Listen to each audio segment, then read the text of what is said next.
Hi, this is Hyung, and this is my video for anatomy on action potential and synaptic transmission. So I'm going to begin by explaining the action potential. And it's important to note that in this specific scenario, the action potential occurs in our neurons. So here I have my neuron. The action potential is going to be received by the dendrite of our neuron and travel down that dendrite down to our cell body to our axon hillock where the nerve impulse is actually summated. Now if the summation is either going to trigger one of two events. One, it's going to be high enough as to where the action potential is going to be triggered and the impulse will travel down the axon, or two, the summation is not going to be able to trigger the action potential and it just dies off. There is no like half of an action potential traveling or a quarter, it's all or nothing.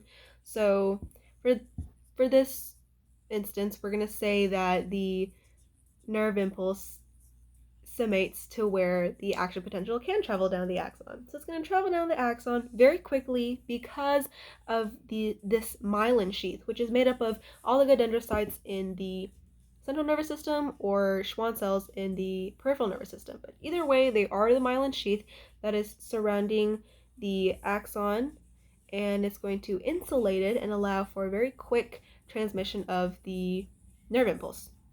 And then we have our nodes of Ranvier where the saltatory conduction occurs.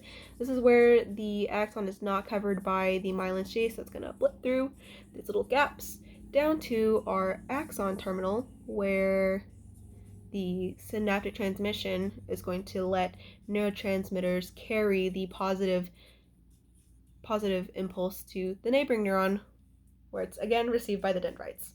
So on this axon, we have some activity going on with our membrane. So our membrane potential is usually at around negative 70 millivolts, but as the action potential travels, we have sodium gates that are opening along our membrane, and sodium ions are flooding into the membrane. And these are positively charged ions, so that means that our membrane is becoming less negative or positive, and this is called depolarization.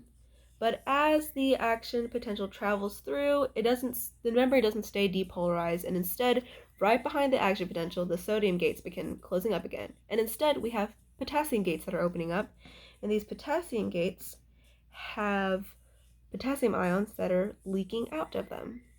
This is called repolarization. Because positive ions are leaving the membrane, we have a negative charge being sort of instilled again in the membrane.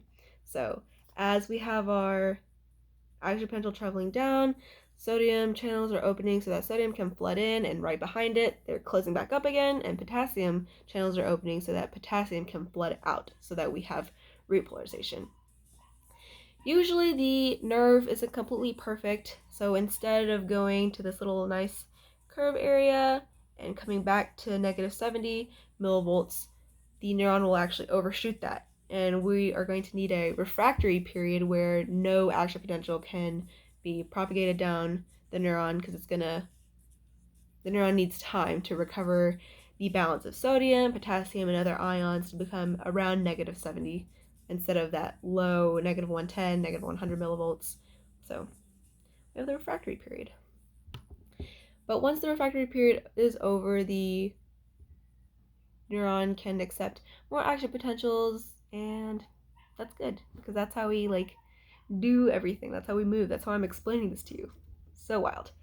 But anyway, after the action potential gets to this very last part, the axon terminal, we have synaptic transmission. So we're going to zoom into this little bulb of the axon terminal, and I'm going to refer to it as the presynaptic neuron.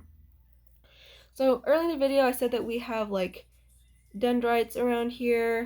This is represented by this bulb with these little sticks coming out, which are the receptors of the postsynaptic neuron.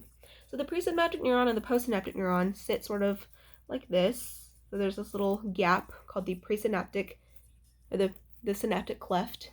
The presynaptic neuron, the postsynaptic neuron, and the synaptic cleft. And as the action potential is propagated down towards the axon terminal, we have calcium ions that are going to be flooding in through these calcium gates because they're going to open because of the action potential. So the calcium ions are going to go in to the presynaptic neuron, and it's going to trigger neurotransmitters in the presynaptic neuron to form into vesicles and merge with the membrane to then release into the synaptic cleft. And once they're in the synaptic cleft, these little neurotransmitters can attach to these little receptors on the postsynaptic neuron.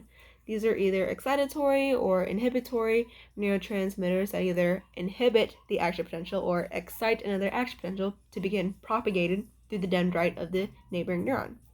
So that's good. But of course our body isn't perfect, and these neurotransmitters aren't programmed with the idea of going to specific little receptors. Instead, they just sort of float around in our synaptic cleft until they're taken up by a receptor, but sometimes, or usually, there just isn't enough, so they just contain staying around in the synaptic cleft.